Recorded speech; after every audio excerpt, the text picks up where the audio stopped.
Hey guys, my name's Olivia, and if you don't know me from my channel, I run a channel called Hey Olivia, and this is where I post videos about uni and how I'm getting on and give advice for prospective students. I'm really excited to have been given the opportunity to post a video here on the BookBreak channel. I myself am a student at Bristol University, and I know how hard the transition from being at home to uni can be, and one of the main struggles I had was learning how to cook for yourself and on a budget. I think as a student it's very tempting to buy ready meals and all this cheap food which just isn't that great for you, and also to just skip meals like breakfast. You tend to just run out the door without even thinking about eating. Luckily there are loads of awesome cookbooks out there, and I wanted to talk about one today, and it is Tiny Budget Cooking by Limahl Asmall. I think it's a really common misconception that as a student you can't eat well and it's too expensive, and this book completely disproves that and provides you with really useful, easy to make recipes. One thing I love about this book also is that it has really helpful meal plans, so you can literally plan out your meals at the start of the week and follow it along, and you'll know exactly how much you need to buy, so it's really easy to budget. There are so many recipes I could have chosen from, but I've chosen 2 breakfast recipes to show you guys because I think breakfast can get very boring as a student. It's very tempting to just keep eating the same cereal. I've chosen the apple crumble granola and also the chocolate chip breakfast scones. Really hope you guys enjoy this video and get to learn 2 really tasty recipes that you can make at uni,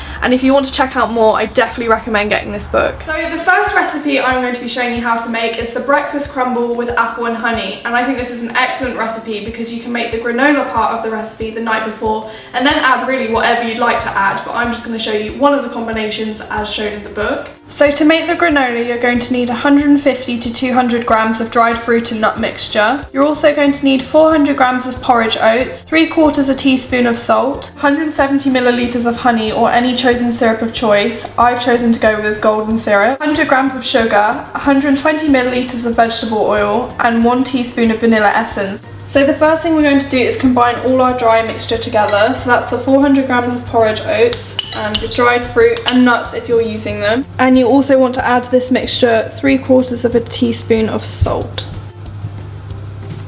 And then just mix that all together. The next thing we want to do is make the wet part of the ingredients. We're going to just light our stove. And to that we're going to add 100 grams of sugar. And then we're also going to add 120 milliliters of vegetable oil. And then we're also going to add 170 milliliters of your chosen syrup. Mine is golden, like I said earlier.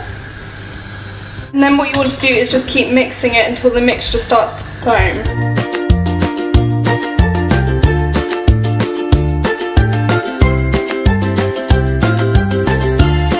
So now what you want to do is just spread your dry mixture over a baking tray.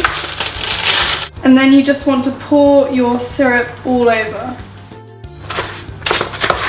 And you just want everything to be nice and evenly coated. As I said earlier, the nice thing about this recipe is it's really versatile, so I've chosen to use almond extract, and it's made it taste a lot like a Bakewell tart. It's really good. You want to place it in the oven for 25 to 30 minutes and stir it after 10 minutes and also after 20.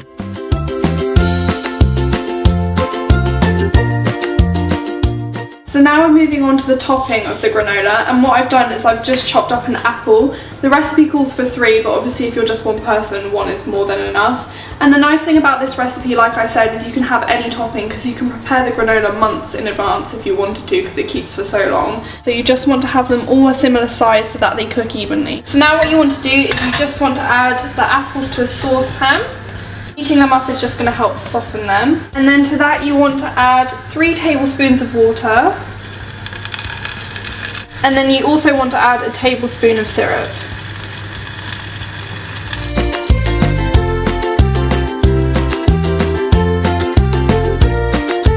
I'm going to add a little bit of cinnamon to it because I love cinnamon and apple. It's one of my favourite combinations.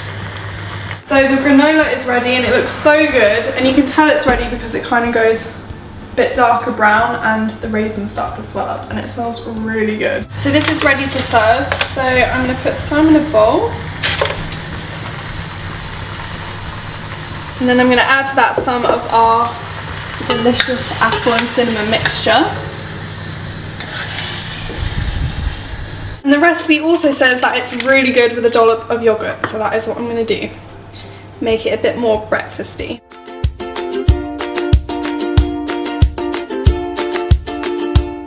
I'm gonna try it out, so I'm not lying to you guys. So good.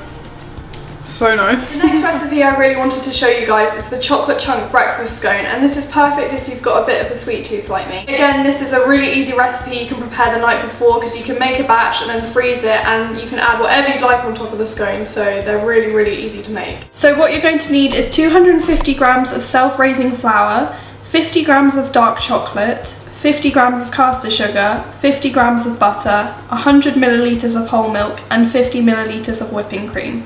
So I've just added 250 grams of self-raising flour in the bowl, and I'm now going to add to that 50 grams of caster sugar. And then you also want to add to that 50 grams of dark chocolate.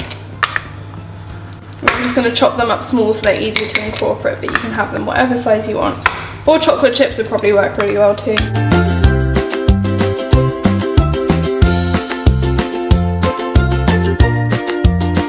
Then you just want to mix this all together. Combine all the ingredients. So we're going to add 50 grams of butter to a saucepan, and then just heat that over a low heat so it doesn't burn. And now that's heated, we want to add 100 milliliters of whole milk and also 50 milliliters of whipping cream. And then just gently heat that all together.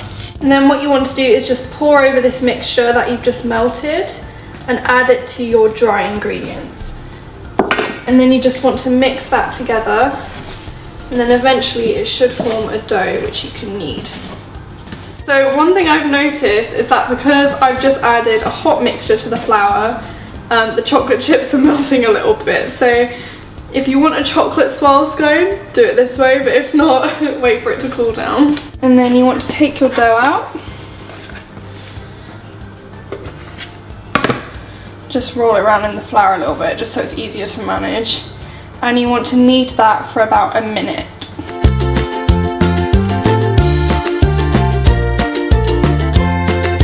And then what you want to do now is just roll it out till about 4 centimeters thick, I think.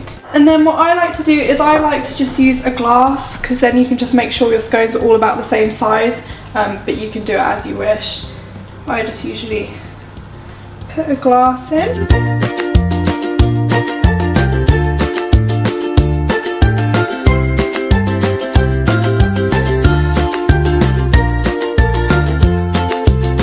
And then you want to place these into an oven that's been preheated at 180 degrees for 18 to 20 minutes or until golden.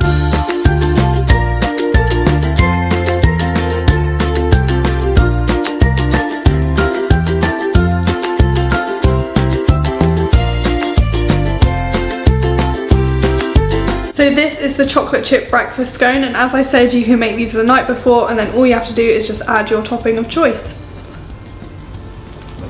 That's funny. So guys, that was the video. I really hope you guys enjoyed. Thank you so much for having me on the BookBreak channel. I can't wait to try more recipes from this book, and I really hope you guys enjoy cooking from it too. If you'd like to check out some more of my content, I tend to do days in the life and weeks in the life of a uni student, so you can get to know what uni really is like.